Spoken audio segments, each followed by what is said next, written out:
Hello everyone! I'm back again to discuss the forms you need to complete for your permanent residency through Canada's Atlantic High-Skilled Program.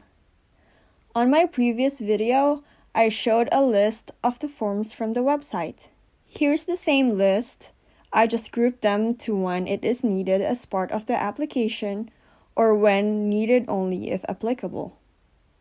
Let's start with Form IMM0008 or the Generic Application Form for Canada.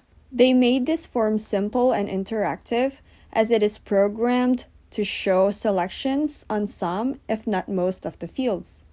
First question is, which program are you applying under? Select the drop-down menu. The Atlantic Immigration Pilot is under Economic. Category is Atlantic High-Skilled Program. Next is the number of family members, regardless if they are migrating or not to Canada with you. So if you have family members that are staying in your home country, they should be included in the counting. Family members is defined as applicant's spouse or common law partner, dependent children, and their dependent children. If you do not have dependents, put 1. Let's put 1 for example. Next is your preferred language. I'll put English for both correspondence and interview. I'll put no for interpreter. Next is the province you are moving to, and you may provide your employer's city or town because most probably you will be staying in the area where your employer is. Number 6 is only for applicants that are going to Quebec. The next part is your personal details. That will include your name, client identification number or UCI if you have one, your sex, vital statistics, date of birth, place of birth, citizenships, residence, marital status, information of your spouse or your previous relationships. Next is your contact information, then passport details, and if applicable, your national identity document. Then your background education, your language detail, and dependents, if applicable. And if you do have dependents, you will also have to provide their personal details. After you filled up all the blanks, select the Validate button at the bottom. It will then tell you if you have missed a question or if you have answered a question in the wrong format. I'm going to click it for example. And there's the error. Once you have verified that everything is correct, proceed to the last page. Sign the consent and declaration and validate it once again. The validation will provide you a barcode that should be included in the application to be submitted. Schedule A, Background or Declaration Form, or Form 5669. The applicant and dependents are required to complete this form whether they are accompanying the applicant or not. This form should show more information about yourself and your dependents, such as name, native language, parents' information, criminal records, education, personal history, membership, government positions, military service, and addresses.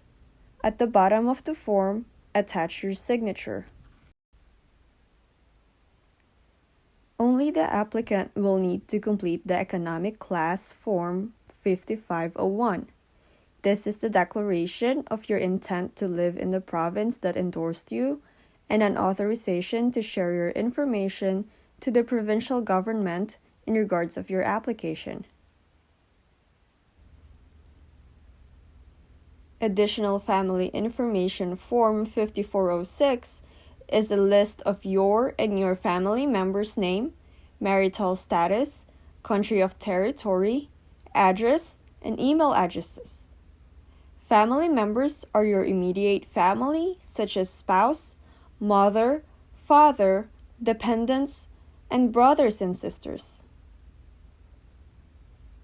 In Form 5562, you will have to list all your trips internationally. It should match the details you have in your travel documents. The details needed are dates of your travel, length of your stay, country you traveled to, and the purpose of your travel. Your spouse and dependents should also provide their information.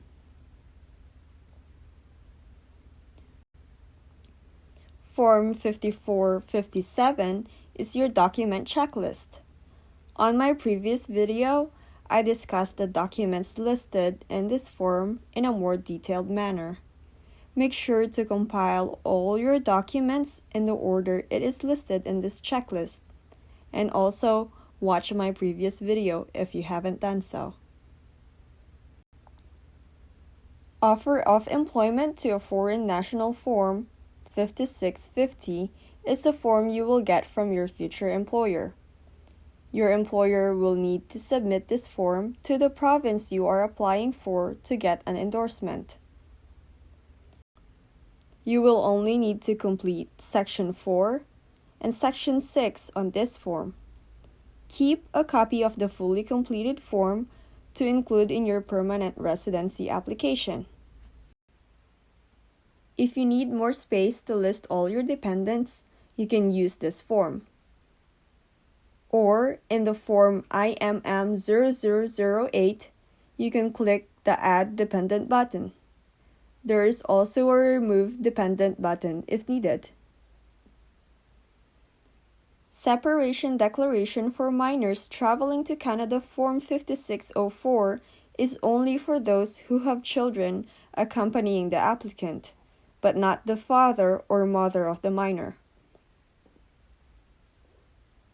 Statutory Declaration of Common Law Union Form 5409 is only for those applicants that are in relationship through common law union. Applicant will only use this form if they opt to use a representative when filing the application. That completes the list of the required forms for the permanent residency application through Atlantic High School Program. You can also go to Guide 5466 online, which I will be including the link below. The guide provides instructions for each steps of the process, such as gathering documents, completing your application, paying fees, mailing your application, photo specifications, and detailed instructions for each of the required forms. That's all I have for you today. Thank you for watching. Have a good day. Bye-bye.